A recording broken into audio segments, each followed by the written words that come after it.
Yo, what up? Your boy. Welcome to a Digimon Source Code guide. So in this game, eventually you're gonna get the system unlocked to get eggs hatched, right? And the first thing you wanna ask yourself when getting a lot of random Digimon is, how do I know if a Digimon is good or not, right? This game gives you a lot of Digimon. Like, I would say that it's the best one that I've seen so far in giving you variety itself. Because, you know, getting Megas is the real challenging part, but getting like anything from Rookie to Ultimate seems pretty easy, right? So how do you know which ones are good? Well, the first thing you need to know is the stats you can roll. They have levels to them.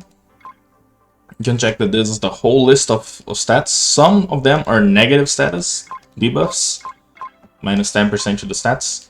Some are percentage increases, and some are number increases, okay?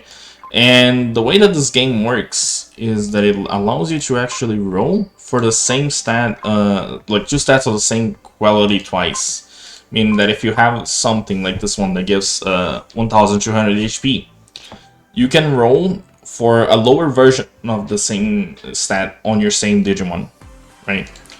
And the end result of that is that you will end up with some Digimons like these. For example, my best Digimon, the Blitzgreymon, currently, it has a 170 attack boost, and then it also got a second 28 attack boost, right? Should you aim for these things, like for good stats right when you start? Absolutely not. Why? Let me show you this system that you unlock quite early on, right? So I have this Greymon that is like the best stat champion that I got currently, right? And let's just say, like for the sake of example, I don't want this this Greymon anymore, right? I would like to like have a different Digimon with the same stat that he does. It is something you can do. So how do you do it? You're gonna select the Digimon that you wanna give the stats to. Let's say this Digimon, right? Then you will go to this button right here on the right, where you see your Digimon stats laid out. And you're gonna click down here. On this other section, you pick the Digimon, right? So in my case, it would be the Greymon, which I would then need to unlock if the Digimon is locked. Once you select the Digimon, you're gonna see their stats laid out here, right? If you want to like translate the stats, make sure you got the right Digimon. It could be good because in this game you will get a lot of copies of the same Digimon. There's no way of knowing if it's a direct power increase or decrease. You're just gonna have to learn that some stats are better than the others. I believe the game values life, raw attack numbers, attack and some other stat increases over like other combinations. Though generally, if you're just aiming for like a decent amount of attack on your Digimon, you're probably set for like most of the game. And you know, you just click here, accept it, stats get changed. Then you go back. See, my power went up from 8,030 to 8,107 over here. Just from doing that simple switch. And that's the first part of the stats that you need to know, right? The second part of the stats is this one that comes with the Digimon, this little grid. Usually you get 3 or 4 options unlocked, but you can get more, and you can also increase the value of these options, right?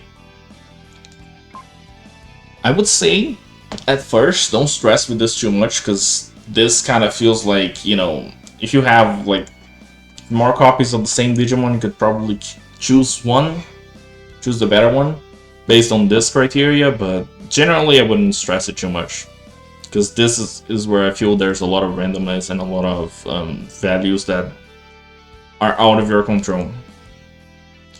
There is a buff if you roll a lot of the same type of stats, but a lot of the same type of squares. And the way that this system works is that you offer other copies of other Digimon, and depending on the number of squares they have unlocked, you actually get to unlock a new space, right? So over time, you should build this up. I would say only do this on their favorite Digimon or the one that you want to focus on. Don't do it on everyone, because it will not be good. Like, it doesn't give too much of a power increase unless you pull something that's attack related. And the items to actually power these up are sort of hard to find in these things.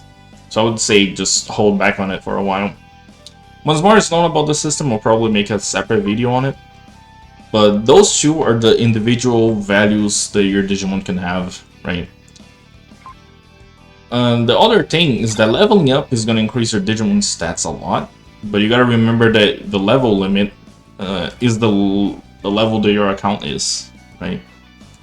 So if you want to level up, you gotta do more main quests. And for every Digimon that's not a Mega Stage, they cap at level 40. That is something that you should remember greatly, because it will matter later on. There's a point, like, eventually the story quests are gonna get a little bit harder, and they will sort of hint that you need to have 5 Megas to beat it. And their stats probably should matter, right? So just keep that in mind. Feel free to like invest in ultimates if you want, if you think you're gonna get their items, but also if you want to know if the Mega is available or not, whenever you select them here, the Digimons that are not available are gonna have this message that says the activity that will release the evolution item is not yet available, right? And while you're here, you can also see the passives and skills that the Digimon has, right?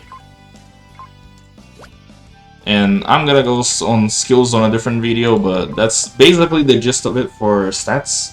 There's some other systems that are stat increasing that you unlock as you progress on the story.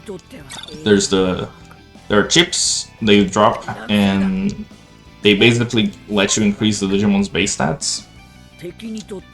And there's also resources for that you become able to get by that point. There's equipment, which equipment is kind of fine. There's a lot of variety of equipment though. So, you know, you really should not rush into this one. Just get the ones that you think are nice, the equipment sets you think are nice, the items you think are nice. And there's also this last system. And this last system is basically the Digimon's natures. There's like 2 of them for each Digimon. And you can do these even on Ultimates and just raise their levels with this resource. They've been getting since the start of the game, right? This also gives you your Digimon a lot of direct power boosts. So my one generic tip for this game would be that you should at least plan your investments and have like one Digimon you would like to focus on. Because investing on every single one is just going to run you out of resources. I know that early on it doesn't seem like it, but this game especially, they really drain you really fast. It may seem like, you know, things are fine, you're just getting paid left and right, but very soon you start depending on these daily refreshes of things to actually level up your Digimon. Like on my case, for example, I'm using 6,000 of the red currency to level up my Digimon once, and every time my account levels up, I have to level up all my Megas so they can keep up stat-wise. And it's that sort of thing that will eventually run you dry. So just keep an eye out. And yeah, that's basically gonna be it for this video. I'm still gonna be making some other ones about this game, so you should keep an eye out. And yeah, if you got any questions about this game, any other system you would want to see explained first, hit me up, leave it in the comments. That's what we're here for. Have a good one. Bye.